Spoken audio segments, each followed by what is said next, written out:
Kadesh Yameinu Kekedem.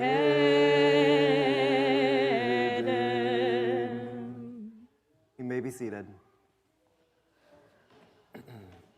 Shabbat Shalom. Shabbat Shalom. What time are we at? Okay.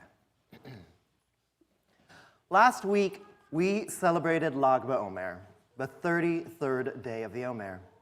And we as a community came together to roast some s'mores over a bonfire and to enjoy this fairly minor holiday. But what exactly is the reason behind this holiday?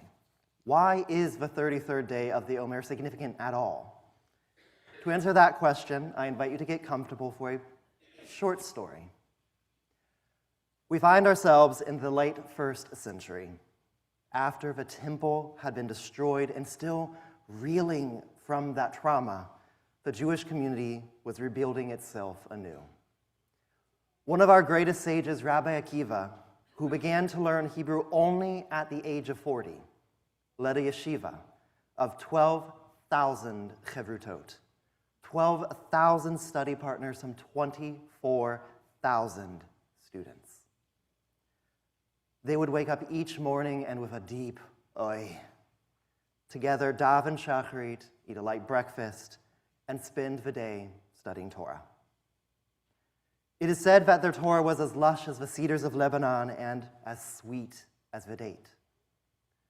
But it is also said that their tongues were sharp and their words dripped venom and scorn. The Talmud teaches us that because these students would not treat one another with dignity and respect, that over a course of 33 days from the beginning of Passover, they all succumbed to a plague and died. But that is not the end of our story. Rabbi Akiva got up from mourning the loss of his students and went on to find 4 new students: Rabbi Meir, Rabbi Yehuda, Rabbi Yosei, and Rabbi Elazar.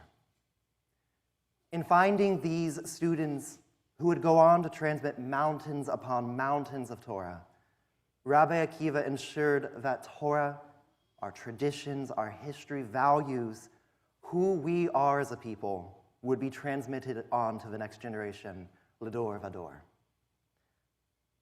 But what Torah may have been revealed to the world if only those 24,000 students had maintained dignity and respect for one another.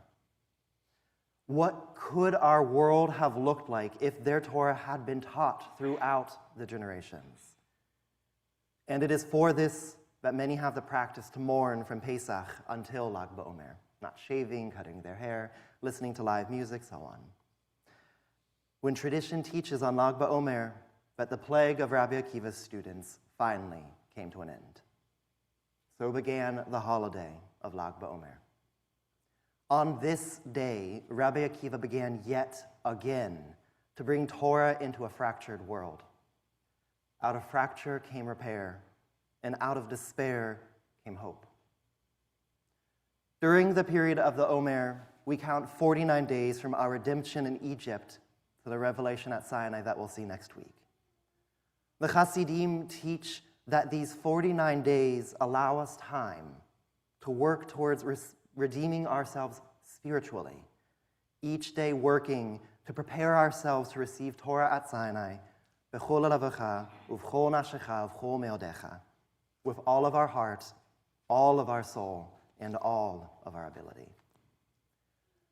Our tradition teaches that every one of us stood at Sinai, and that through our unique experiences and view of the world, we each received a unique understanding of Torah that only we can reveal to the world.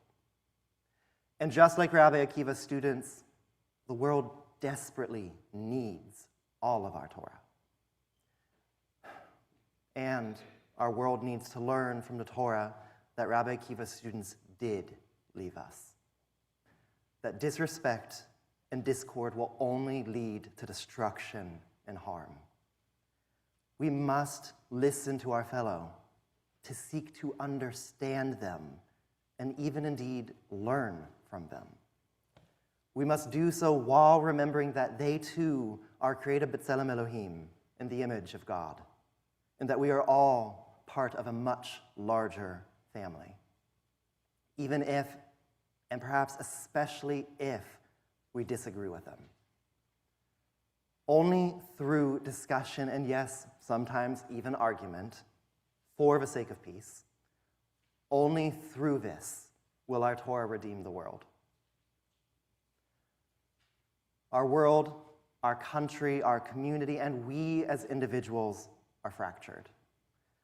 Just like Rabbi Akiva's students who lived in a fractured world after the destruction of the temple, we are fractured after years of brokenness. Politics, a global pandemic, war, loss, trauma, and pain, along with everything coming to each of our minds in this moment.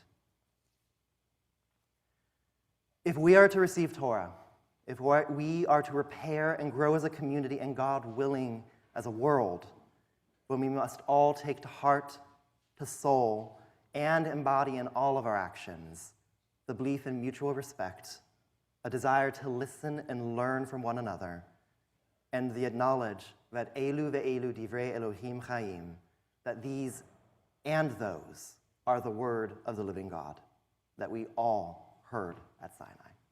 I'll see you there next week. Shabbat Shalom.